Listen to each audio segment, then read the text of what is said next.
দীর্ঘ উৎকণ্ঠার অবসান। অবশেষে খোঁজ মিলল হাওড়ার প্রতিভাবান রাইফেল শুটার দময়ন্তী সেনের। আজ ভোরে হাওড়ার রামকৃষ্ণপুর গঙ্গার ঘাটে তাকে দেখতে পাওয়া যায়। খবর পেয়ে দ্রুত ঘটনাস্থলে পৌঁছায় হাওড়া থানার পুলিশ ও পরিবারের সদস্যরা।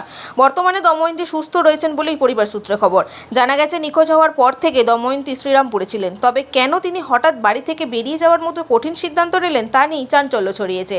এ বিষয়ে দময়ন্তীর বাবা ধ্রুবজ্যোতি সেন জানান, রাইফেল শুটিংয়ের কঠিন অনুশীলনের পাশাপাশি পড়াশোনা চালিয়ে যাওয়ার ক্ষেত্রে মেয়ের কিছুটা মানসিক চাপ ছিল।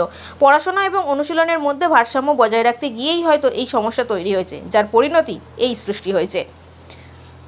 তদন্তকারী পুলিশ কর্মকর্তাদের প্রাথমিক অনুমান, পড়াশোনা সংক্রান্ত বিষয়ে বাড়ির লোকজনের সঙ্গে মনোমালিন্য হওয়ার কারণেই তিনি বাড়ি ছেড়ে বেরিয়ে গিয়েছিলেন। হাওড়া সিটি পুলিশের ডিসি তৌসিফ আলী জানিয়েছেন, দময়ন্তী কেন বাড়ি ছেড়েছিলেন বা এর পিছনে অন্য কোনো বৃহত্তর কারণ রয়েছে কিনা তা খতিয়ে দেখা হচ্ছে। আজই তাকে হাওড়া আদালতে পেশ করা হবে। মেধাবী এই শুটারের ফিরে আসায় স্বস্তির নিঃশ্বাস ফেলেছেন তার আত্মীয় স্বজন ও ক্রীড়া মহলের শুভাকাঙ্ক্ষীরা।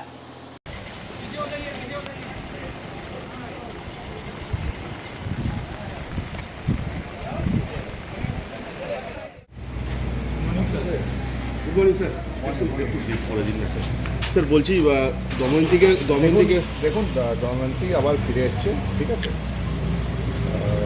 এইটুকু বলার আছে। আর ওর কিছু ইস্যুস ছিল বাড়িতে প্যারেন্টসের সাথে, স্টাডিজ আর স্পোর্টস নিয়ে। এর বেশি আমরা বলতে চাই না, ওর জন্য বেরিয়ে গেছিল।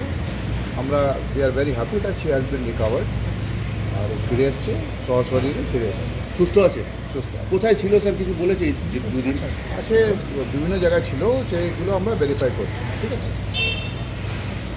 ও প্যারেন্টস কিছু বললে? হ্যাঁ, ওর প্যারেন্টসের আছেন, ওর প্যারেন্টসের সাথে আছেন। এখন ওনাকে এখন কোর্টে প্রডিউস করা হবে, ঠিক আছে। কোথা থেকে পাওয়া গেল? ফিরে এসছে আবার, নিজেই ফিরে হাওড়া এসছে? নিজেই ফিরে এসছে। Thank you. পর সিসিটিভি ফুটেজ পাঠাচ্ছিল, তখন আমি কনফিডেন্ট হয়ে গেলাম যে একদম ওকে ও ট্র্যাকিং করে ফেলেছে। এবং আমার কেন মন বলছিল ও যেভাবে আসছিল সেটা শ্রীরামপুর স্টেশনের দিকে। তারপর আমি ভোরবেলা একটা ফোন পেলাম, 5টা কতয়ে একজন লোক ফোন করলো, মানে আমাকে চেনে, আমার ফ্যামিলিকে চেনে।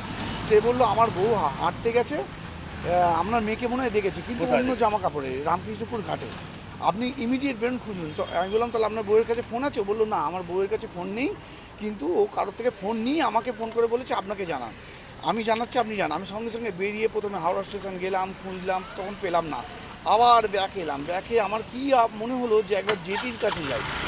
কিন্তু তারপর আবার মনে হলো অত ছেলে শুয়ে আছে, আমার মেয়ে তো ওরকমভাবে যাবে না, তাও বেরিয়ে এলাম।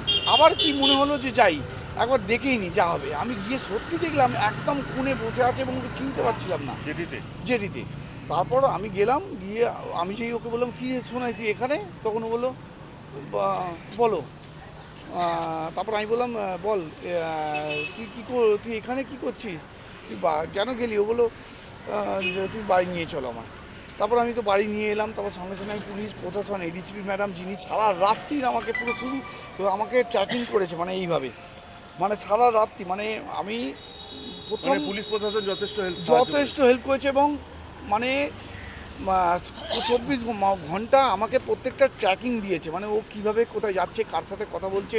তারপর মেয়ের কাছেও জানলাম, ওখানে একটা কোনো মেয়ে হেল্প করেছে ওকে জামা কাপড় চেঞ্জ করে দিতে, ওই শ্রীরামপুরে। ও কি শ্রীরামপুরেই ছিল? হ্যাঁ, কি রমন টাইপ নাম, মানে সাউথ ইন্ডিয়ান বা গ্রামের মেয়ে, খুব ভালো মেয়ে, তাকে খেতেও দিয়েছিল। হ্যাঁ, বন্ধু নয়, একদম স্টেশনেও পরিচয় হয়েছে। ও কাঁদছিল দেখে, বা কাঁদছিল না, ও মনে হয় ওকে যখন জিজ্ঞেস করেছে যে তোমার বাড়ি কোথায়, ও তখন মনে হয় একটু কেঁদে ফেলেছে। তখন ও পরিচয় দিয়েছে, আমি এই। তারপরেই হাওড়া স্টেশনেই আলাপ হয়েছে? না, শ্রীরামপুর স্টেশনে ওর সাথে আলাপ হয়েছে। ওই সিসিটিভি ফুটেজে আমার ম্যাডাম হাওড়া স্টেশন থেকে শ্রীরামপুরে নেমেছিল। বহু লোকেরা তাকে মাহেশের রথের সামনে দেখেছে, এবং মেয়েও বললো, হ্যাঁ মাহেশের রথের সামনে আমি অনেকক্ষণ ছিলাম, আমি শুধু হেঁটেছি, মানে রাস্তার পর রাস্তা আমি হেঁটেছি। এবং ফিরে আসেই কিন্তু ও প্রথম কথা বললো, বাবা আমি এই খেলাটা খেলবো, আমার ভুল হয়ে গেছে, আমি এই খেলাটা খেলবো। এখনও আমাকে একটাই কথা বলছে, বাবা এই খেলবো। আমি অ্যাসোসিয়েশনেও জানালাম, হাওড়া রাইফেল ক্লাবে জানিয়েছি, জয়দীপ কর্মকার স্যার যিনি অলিম্পিয়ান তাকেও জানিয়েছি যে স্যার যা হোক করে আমার মেয়ে যখন চাইছে নিজে থেকে যে এই খেলাটা খেলতে, ও খেলুক। মানে এটা না, বাড়ি থেকে নয়, ওর কিছু একটা, না আমাদের সবসময় সঙ্গ পায়। আমি তো ওকে নিয়ে যাই, নিয়ে আসি, আর সবচেয়ে বড় কথা স্কুল অ্যাটেন্ডেন্স, কারণ ও খেলতে গিয়ে না স্কুল অ্যাটেন্ডেন্সটা ও মেনটেন করতে পারছিল না। স্কুল অ্যাটেন্ডেন্স বলুন, পড়াশোনার সাথে খেলা, কারণ 8-9 ঘন্টা প্র্যাকটিস করে। এবার ও ওখান থেকে ভেবে ফেলেছে হয়তো আমি সেইভাবে 100% দিতে পারছি না, কিন্তু খেলা, ফ্যাশন ডিজাইনিং এগুলো হচ্ছে ওর খুব প্রিয় জিনিস। কোনোভাবে আমার মনে হচ্ছে যে ও হয়তো ব্যালেন্স করতে পারিনি, বা ওর স্ট্রেস নেয়নি, বা দুদিন মানসিক চাপ ফ্রি তৈরি হতে গেছে, ফ্রিটা আমাকে বলতে পারিনি। কিন্তু এখনও যেভাবে হেঁচে খেলে কথা বলছে স্যারের সাথে, অলিম্পিয়ান জয়ন্তদীপ কর্মকার স্যারের সাথে কথা বললেন এবং অ্যাসোসিয়েশনের স্যারের সাথে কথা বললেন, যেভাবে উনি কথা বললেন আমি তো ভাবতেই পারছি না যে ও চলে গেছিলো। ও বলছে আমি এখন খেলতে চাই, বাবা আমাকে কীভাবে খেলাও। আমি স্যারকে পেলাম না, নাহলে এক্ষুনি বলতাম যে স্যার যা প্রসেসিং আছে করুন, ওকে যেহেতু ও খেলতে চাইছে ওকে খেলতে দিন। না অবশেষে মেয়ে বাড়ি ফিরে মানে আমার কেমন পরিবার লাগছে? খুব উপকৃত। আর আমি সব থেকে মানে এমন জিনিস দেখলাম যেটা মানে আমার পক্ষে এটা আমি জীবনে দেখিনি, যে এরম কেউ মিসিং হওয়ার পর পুলিশ প্রশাসন থেকে একদম 24 ঘন্টা ট্র্যাকিং দিয়েছে, সিসিটিভি ফুটেজ জোগাড় করে করে বিভিন্ন দোকানের, মানে এটা অভাবনীয়। আমি এর জন্য কালকে আমার সাথে দেখা করেছেন স্পোর্টস মিনিস্টার, এবং উনি বলেছেন শুভেন্দু অধিকারী মহাশয় যেভাবে উনি খোঁজ নিয়েছেন, মানে এটা আমার কাছে অবিস্মরণীয়। এবং আমি রাজ্য সরকার, পুলিশ প্রশাসন, মিডিয়া, সবচেয়ে আপনারা যা হেল্প করেছেন, মানে ওকে চিনে গেছে এবং ও কোথাও বুঝতে পেরেছে যে আমাকে লোকে দেখছে, না হলে ও হাওড়ায় ফিরে আসবে, মানে এই ঘটনাটা ঘটবে, বা শ্রীরামপুর গেল কেন, মাহেশের রথ গেল দেখলো, সেখান থেকে লোকে আইডেন্টিফাই করলে, এটা মিডিয়া ছাড়া সম্ভব ছিল না। মানে এটা আপনাদের অসংখ্য ধন্যবাদ, আপনাদের সহযোগিতা না পেয়েছি, মানে আমি মিডিয়াকে এরমভাবে পাবো, মানে যা সমালোচনা হয় তার ঊর্ধ্বে, মানে আমি আমার পরিবার আপনাদের প্রতি যা কৃতজ্ঞ, মানে চিরকৃতজ্ঞ থাকবো। পুলিশ প্রশাসন, মিডিয়া ছিল যে মেয়ের সঙ্গে বাড়িতে কোনো না, বাড়িতে আমাদের কিছু হবার নয়, কারণ হচ্ছে আমরা খুব স্পোর্টিংলি নিই। আমি নিজে পিস্তল শুটার, আমি খেলাধুলার মধ্যে থাকি, আমি জানি এই টেনশনটা কীরকম টেনশন হয়। আমি নিজে খেলতে গিয়ে প্রচণ্ড ঘামি, টেনশনটা নিই, সেই জন্য। এবং আমি খেলা বন্ধও করে দিয়েছিলাম, মেয়ে খেলতে হয়, মেয়েকে সময় দিতে হয়, কিন্তু ওর জন্য আমি আবার খেলা শুরু করলাম, যে আমাকে মেয়েকে বুঝতে গেলে আমাকে খেলায় থাকতে হবে।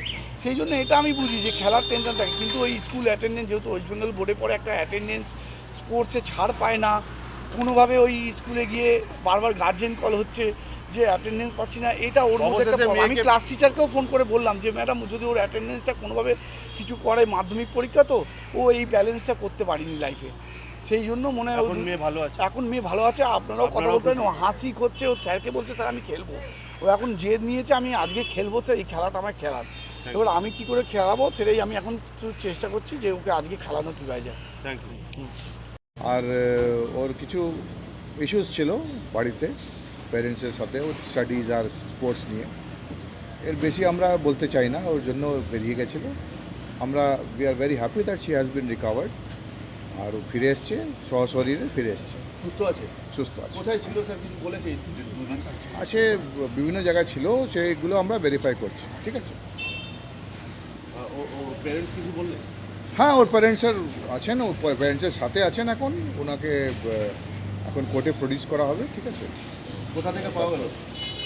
ফিরে এসছে আবার এখানে, হাওড়ায় ফিরে এসেছিল। নিজেই ফিরে এসেছে। Thank you.